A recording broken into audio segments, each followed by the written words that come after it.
Hello, welcome to the show. This is live stream insiders through Facebook Live and also our very good friends at Blue Jeans.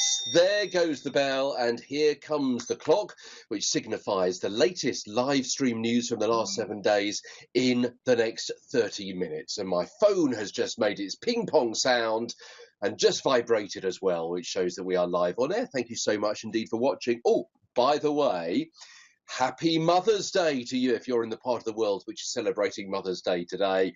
Krishna, I think you celebrate at the same time as the UK, so it's not a happy Mother's Day anyway. Obviously, you're not my mother, but I'll pass that on. It's actually Mother's Day in quite a number of different countries, isn't it? And so maybe that's a good thing that we actually have two ways to celebrate or two times to celebrate. But also some of us don't have mums around anymore, or so it's also a poignant time for many people as well. But I should have remembered that because I might have got a cup of tea or something nice for my kids this morning. I was too slow on that. Anyway, thanks everybody for joining us here for Live Stream Insiders. We didn't have a live show last week, but we hope you enjoyed our recorded episode, which actually was done from being at MojoCon. And so this week we're back with live video news and tools and tips that you actually can use in your organization.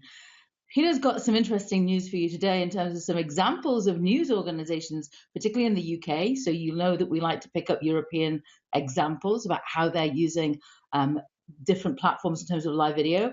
And I'm going to be covering some tools that actually you may know of, but actually have had some revamping of late. So we're actually going to look at that specifically in terms of going live from your mobile phone. So with no more from me, I'm going to pass it over to Peter to actually kick us off with the first news stories. But thanks everybody for joining us here live, and if you're on the replay too. Absolutely. So I don't know whether you appreciate, but every single month, the company called NewsWhip gets together the top 10 trends, the most successful videos which have been posted on Facebook. But that's not only the recorded videos, but also the live videos as well. And it makes really interesting reading because they don't just put up the stats, but they also give a bit of background as well and tell you what the most successful live streams were. As I say, you can also see the top 10 of the most engaging pre-recorded videos as well. Now, some of the most commented videos from the news pages were the live videos. Now, bear in mind that, of course, that's particularly interesting because there have been some changes announced in the past week, 10 days, about some extra moderators which are going to be brought in by Facebook Live. They're talking about 3,000 of them to specifically look over live videos as they are posted. Anyway, we've got a couple of charts which hopefully we'll be able to show you. First of all, the top engaging Facebook pages for live video. And if you look down here, what's particularly interesting on the chart when you look down is that it is completely different from the pre-recorded video top 10. So you'll be able to see here, for example, and we'll keep this up for a while as I talk us through this. The only page that make both lists, so that's live and non-live, is the Fox News page. So all the others on this list that you're seeing now are by local news publishers. And that is really interesting, particularly from my perspective. I kind of had a bit of a second look at that. It's really reassuring because what seems to be coming out here then in this top 10 category from NewsWhip is that these publishers are seeing success by activating their communities through live streams, particularly around breaking news, because we're talking about local news, we're talking about stuff that's engaging, it's people and places that they know, it's situations, circumstances which are instantly relatable. It is, as Krishna often says herself, it is news they can use. It is stuff which appertains to their particular area, places where they live, places where they work, places where their kids go to school, places where mum and dad live, places where they shop, places where you get the idea, which of course is much more engaging potentially than something in the next city, the next state, the next country, somewhere else around the world. Now, if we look at that next slide here that we've got about the top Facebook live videos of news publishers, we can actually dig down a little bit more to actually see the kind of content that they're talking about. So 4 of the top engaging live videos from news pages were about, we mentioned it the other week, didn't we? A couple of weeks back, about April the giraffe giving birth to her baby. And of course, that's been something that has built up quite a bit of interest over the past several weeks. So live videos were monitoring that birth, the weeks leading up to it. And obviously that gets a bit more viral, and obviously it's quite engaging visually as well. Breaking news around crime, if you look down there as well, there certainly appears at number 4, that crime news was the top one after April the giraffe. So number 4 is in there as well, and you'll notice that April the giraffe is 1, 2, and 3, and also 9, and crime comes in at 4 and 10. So people are inevitably engaged by those kinds of stories, again, when they're in their local community as well. But also some political videos in there as well. So see that one from former President Obama and his first remark after he left the presidency, and also the North Korean military march as well. That's quite intriguing, and I thought about that. Why are people particularly interested in that North Korea military march? I think 2 things. First of all, because North Korea and the hot topic about militarization and the testing of their nuclear arsenal and the weapons testing and so on, which has been in the news today. I was reading the news today myself on a broadcast news channel. That's a hot topic at the moment, has been for the last couple of months, of course. But also, it is quite a spectacle, isn't it? Watching the military hardware being shown off in the main square in Pyongyang, and also the military might of the personnel, the soldiers, and that kind of thing. It is quite an interesting visual spectacle, as well as being politically charged as well. There's a hot topic too, and that came in from Russia Today. That's what the RT stands for, Russia Today. And I note down from some other stats that have been provided by Newswhip. They say, aside from those 2 videos from Russia Today and also that CNN one, the other 8 top videos came from local US publishers, which again is quite interesting. So interesting to note that most of the top live videos are hard news stories compared to the content of top non-live videos. So just noting down a couple of other stats that they came up with. Beyond the top 10, more hard news stories around breaking news and political issues drove engagements. So things like the White House and the Empire State Building lighting up particularly for World Autism Awareness Day. So live videos for that, and also more videos a little bit further down the top 10 about April the giraffe. And as I intimated a few moments ago at the top of this piece, Newswhip are kind enough to break down not only to that level, but also about some learnings that we can take from this as well. So what they are saying is, 1, bullet point 1, a variety of topics do well as videos, especially softer angles and hard news stories. That's no great revelation, is it? A variety, hard news and soft news, that's kind of it. Show your viewers something they wouldn't see every day. Well, of course, it's something that most of the live stream experts are talking about, something which has been unusual, been unexpected, and so on. Videos that play to your audience emotions do well, like April the giraffe, as far as the fun and loving and wow moment goes, but also something like crime stories as well, where you're going to be going, oh my God, in a slightly different way. That's a different kind of emotion, obviously, and you're thinking to yourself, it's just down the road, I've got the safety of my family, my kids, what about policing, what about funding, and those kind of political issues as well. For live video, bring your users into a breaking news or pop culture moment that creates a memorable experience. I'm not entirely sure which of those are particularly memorable. I mean, yeah, all of them are in their own way, but nothing's a standout once in a lifetime moment.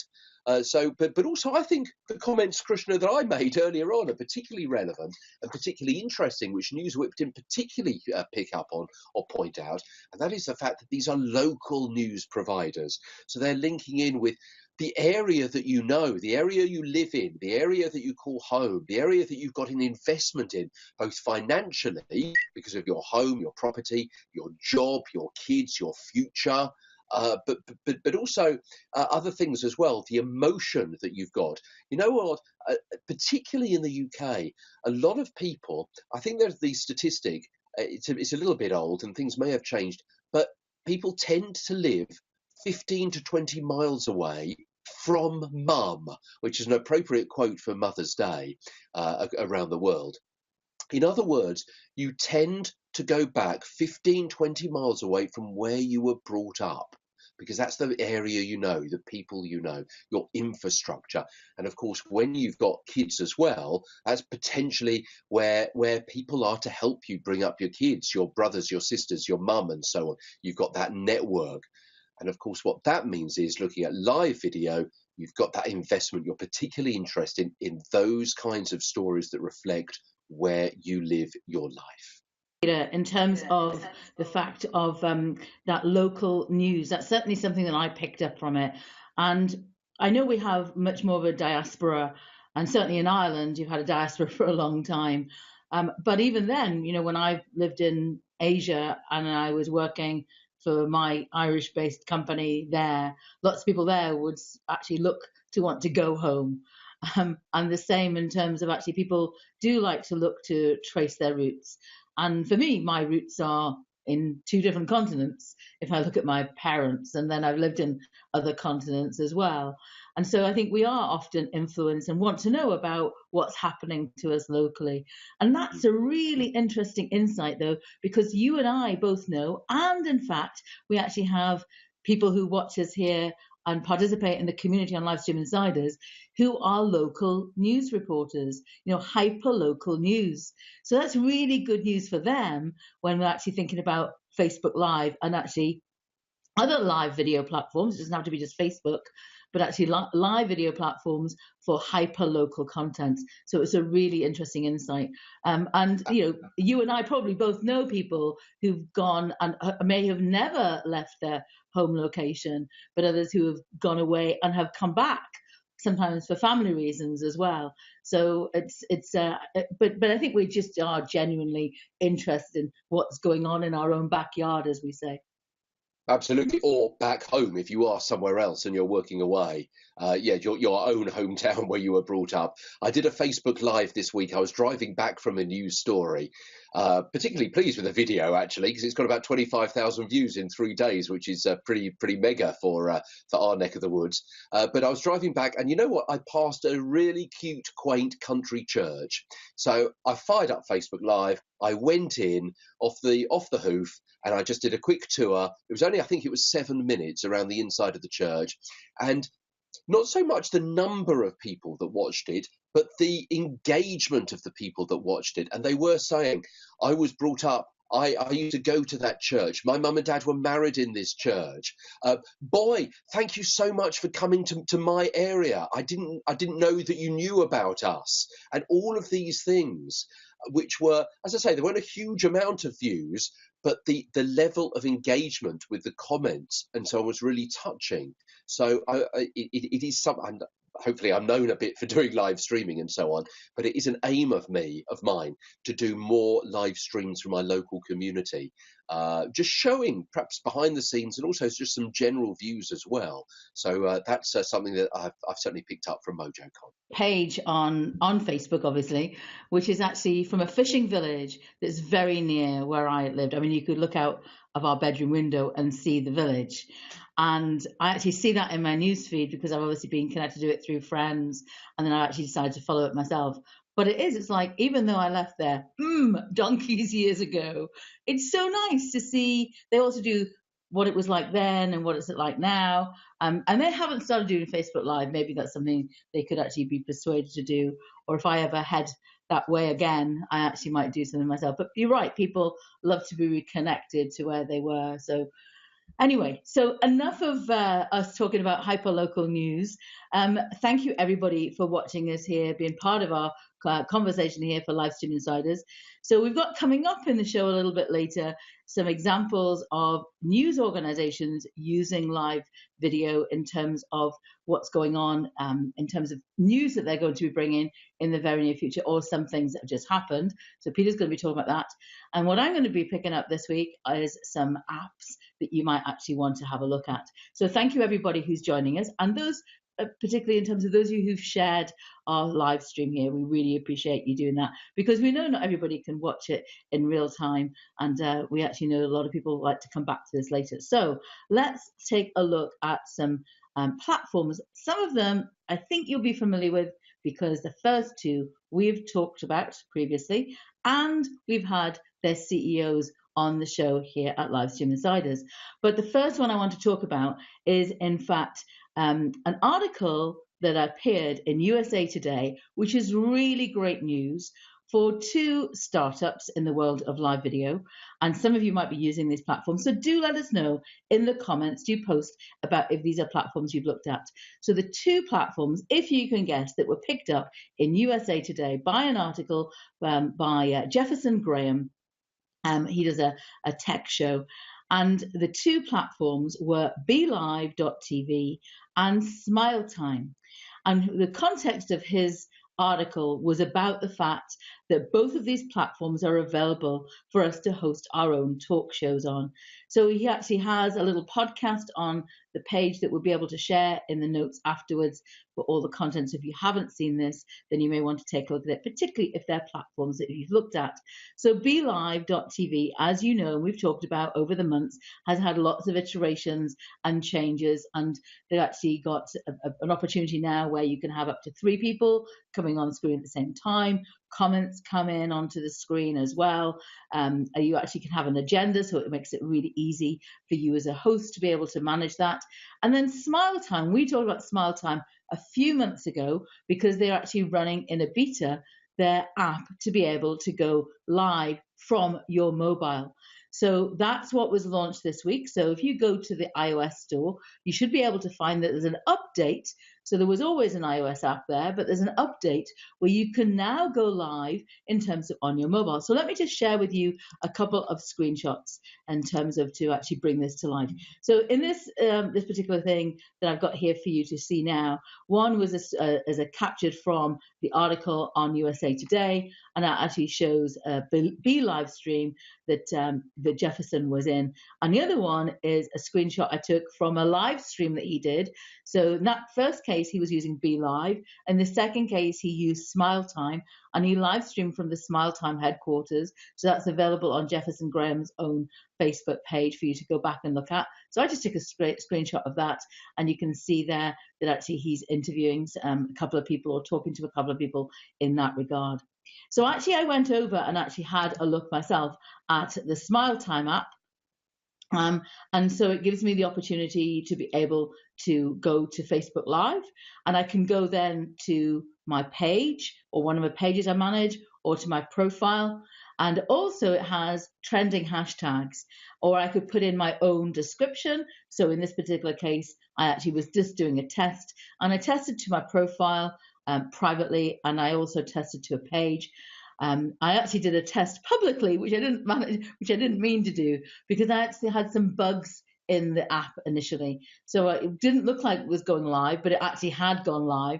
So somebody actually commented on it. It's like, okay, well, this is really boring, because I couldn't see myself on screen. So I actually closed that down, but it actually had gone there. I just refreshed the app, and I think there have been a few bugs this week. So just refresh the app, and you should be fine again to go. And this image that you see on the right-hand side is actually from one of my Facebook live streams that I did. And again, you can see my face there. Now, because I was doing those tests at an odd time of day, nobody else came in. Although there were people watching, I could see people were watching on Smiletime, but nobody chose to come into the live stream. But the powerful thing about this app is that you can have multiple people come in and join you in terms of on camera, and you can start from your iOS device. So there's not too many organizations who've actually enabled that go live from your mobile device from your iOS phone and have other people come in. You can share animated GIFs, you can share call outs like I did there, and it might be worth for some of you considering in terms of having a look at that. And I know that the team at Smiletime are very progressive in terms of doing open hours on their Facebook page, so you can go there, watch for their open hours, and you can ask them their questions if you have any. It may not work for all of us because, again, like many of the platforms like BeLive, there's a watermark there. So, for example, in Peter's organization, whilst it's great that he could go live from mobile and have other people come in, it wouldn't be permitted in their organization to use it because they wouldn't be allowed to have a watermark of another brand on there in terms of in fact on either of those platforms. So I don't see anybody saying that they've actually been using it, but I know a number of people have been. So let me know if you've been actually testing out Smiletime in terms of the latest update. So here's another couple of apps that you actually may not have been looking at. One is, I actually want to just highlight this one. I'm not got any screenshots of this particular one, but it kind of ties in to another part of the story here today about apps that are actually developing and emerging. So it's really fantastic to see that there's a number of options and choices for us to look at in terms of live video these days. And one platform that you may not have been familiar with if you're not a gamer was a platform called Infiniscene. Now, I actually had looked at this some time ago. It's actually been around for quite some time, but actually I saw that starting to get a little bit of traction and people talking about it of late in this last week to 10 days. And I think that's probably because it actually got picked up in an article or two.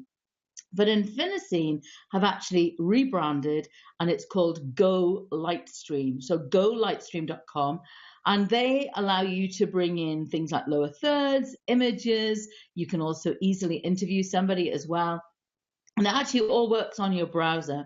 So for those of you who don't have a Mac, so if you can't use Ecamm Live, which we talked about a few weeks ago, which is getting rave reviews in terms of a product for Mac, of course, Bonk software, which you talked about before, Mimo Live, that's another option for you if you've got a Mac. So if you don't have a Mac and you actually don't want to actually invest in things like Wirecast, or you don't want to invest in other technology products, of which there are many, because perhaps you actually want to keep it as light as possible on your platform to be able to do that. It's really challenging to your computer to try and do too many things off one computer at the same time, then you might want to go and check that out. That's Go Lightstream.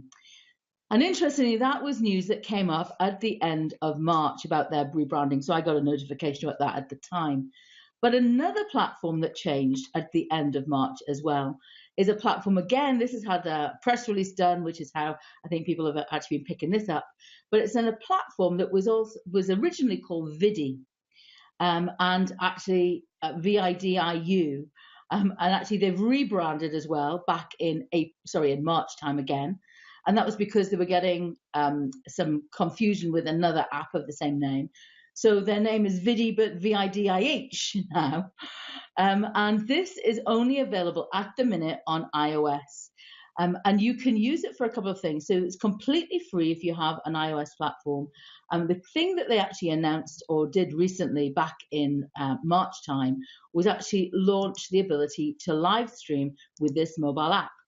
So if you go to their website, you'll actually be able to go there and you can do it on your browser, on your phone, on your iPhone, and you actually get several options. So the screenshot here shows you that you have the option to do a screen capture. So you could capture content that's on your phone, including within apps. And it does not require you to jailbreak your phone, which is really important. I never want to jailbreak my phone. And I know many people are in that situation. But you don't have to jailbreak it. It works on a browser. And what you can also do now is you can actually stream, and you can stream at the minute. The platforms have got integrated are YouTube, Facebook, and also Twitch. Now, I've actually been in conversations with these guys since last year. So I have to say, from my personal experience, their customer support has been great. And every time there's been an update or a change, they've constantly developed the platform. But I think it might be, again, a platform that you want to test out and try. So in terms of the image that I've actually got for you here, in terms of on the screen share, the one on the right-hand side just shows you that I actually did a live stream to one of my Facebook platforms. I think it was my profile I went to in this particular case. And what I did is I was streaming actually how to use the app. So it was very meta. I was showing people how to use the Vidi app from my phone, streaming to Facebook. I also tested to YouTube as well. Now, I have to say, the one thing that I'm finding a bit of a glitch at the minute is audio. So they have a workaround where you actually have to work with a second app to bring audio in, but they're looking to integrate that.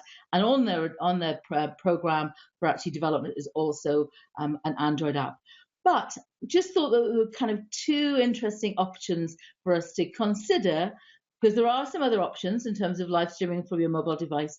Both of these are iOS options. So remember, we've got Smiletime now, who've got their newest update, and then we've got Vidi, who actually did their update a few weeks ago, but actually you can access it for free, or the app at the minute is actually very low cost. I'd say watch the space. They are constantly innovating on both of those platforms.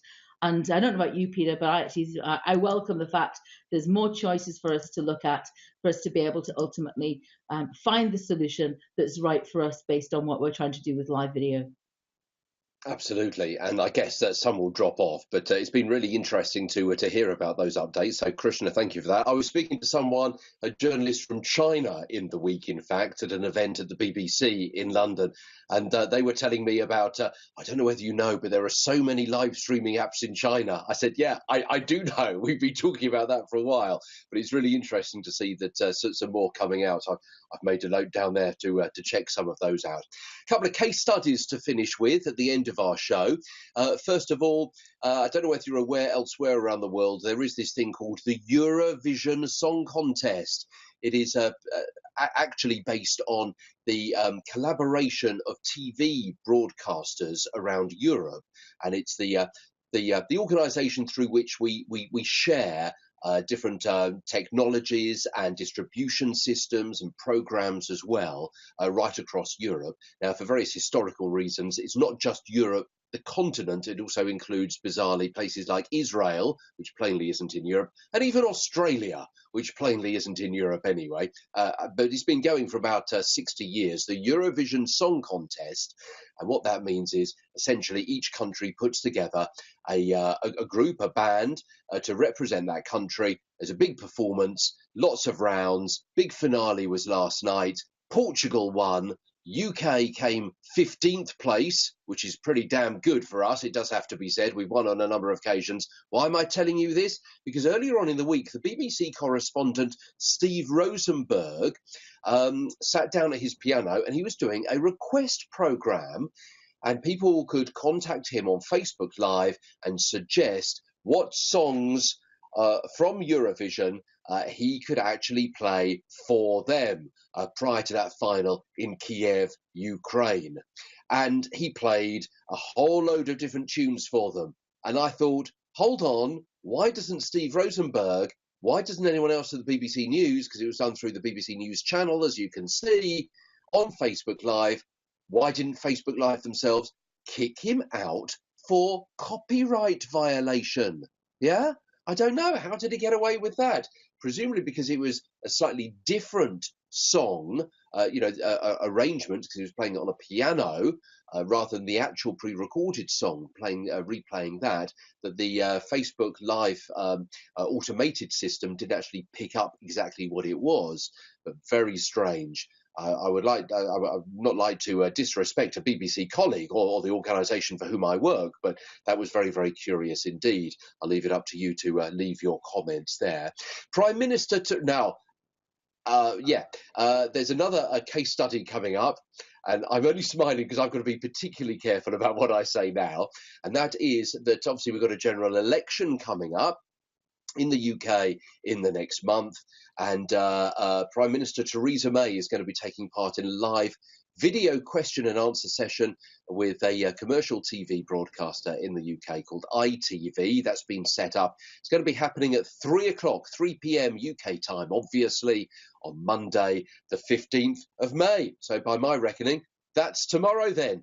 45 minutes, broad range of questions, hosted by the ITV political head of politics, political editor, Robert Peston, who's a bit of an unusual character, is Robert, but we love him over here. And other main party leaders here in the UK say they're going to be taking part in similar broadcasts. So Jeremy Corbyn for the Labour Party, Nicola Sturgeon for the Scottish National Party, Tim Farron for the Liberal Democrats. These may mean nothing to you whatsoever. Paul Nuttall of the UK Independence Party, Leanne Wood of Plaid Cymru, which represents the Welsh interest, and Caroline Lucas from the Green Party. So 3 p.m. UK time. Tomorrow is when all that's going to kick off. Plus a little bit of extra news before we finish. And that, of course, is, in case you haven't realised, and you see, I would have been bang on time, wouldn't I, had I not decided to put in this little bit of extra news. And that is another development to Facebook Live, as I'm sure Krishna appreciates. She's nodding along there. Yeah, Facebook Live has got bigger, has expanded in the last couple of days, something we've talked about before. It's now being made available much more widely. It's Facebook Live audio. Yeah, the audio part. So Facebook have been testing for the last 3 months live audio with my good friends and colleagues at the BBC World Service, also LBC, which is a talk radio station essentially in the UK, but is also multimedia as well, and HarperCollins, the publishers. So they've been kind of testing Facebook Live audio, and now it's being rolled out on the Facebook website and also Android and iOS as well. And you can access this from your editing box. So under the Go Live list there. And if it's not there now, it will be there in the next couple of days or week or so. And you can switch video and audio modes at the top of the screen. Why is this interesting? Why is this useful? I'm sure Krishna will pop in with some of her learnings from this as well, because I know that she's been looking all over this in the past. Unfortunately, I haven't been able to test it as yet. But of course, it's really quick. You can consume it in your bedroom, your bathroom, whatever, while you're cooking, while you're doing the housework, while you're driving. In other words, the same way that people consume radio.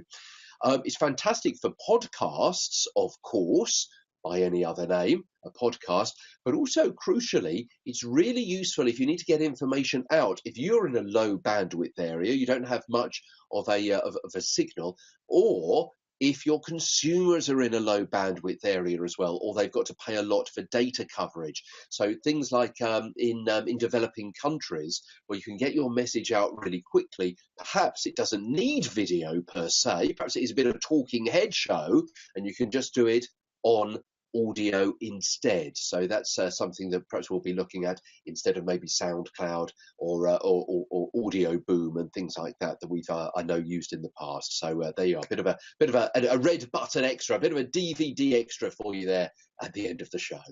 I actually don't have access to it still, and I've had FOMO because there are people in the US who I know who've had access to it. And I think another one, something I actually was just talking about to somebody actually just today, it's somebody who's been on one of my workshops. I think it's interesting because of anonymity, because not everybody wants to be on camera. So maybe you've got a story to share, but actually you want to protect somebody in terms of anonymity. And of course, remember that audio. Be interested to see how easy it's going to be able to download, because that, in terms of repurposing it. But I have another quick update because I know we're over time, Peter. But this has to be a big thank you to Blue Jeans, the platform we're using at the minute. The thing I'm noticing on my phone when I actually was watching you is, on Blue Jeans, if you've used it, people often would say the live button is going over your face. So when I do a screen share, actually your little avatar comes up in the top left and the live button from Facebook has been there. Guess what? It's not there today.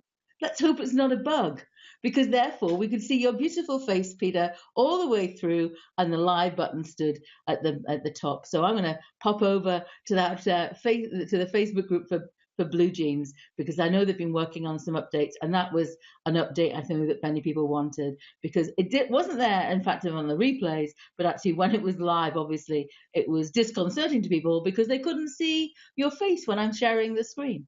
So that's really good news if you're using Blue Jeans as we are here. This is Blue Jeans on social. Anyway, Peter, enough from us. We need to talk about what's happening next. Back over to you to kind of wrap us up for the show. And I've reached out to Pashmeen at Blue Jeans as well for something, a little project that I'm working on as well. So hopefully he or his colleagues will come back to me in the next couple of days. That was episode 83 of Live Stream Insiders, live from the UK and Ireland here on a Sunday night. Thank you so much indeed for watching. We'll be back in another 7 days to update you what's happened in the intervening 7 days between now and then. Look after yourself, take care, and keep live streaming. We'll be with you soon. Don't forget to follow us, of course, on other social media platforms.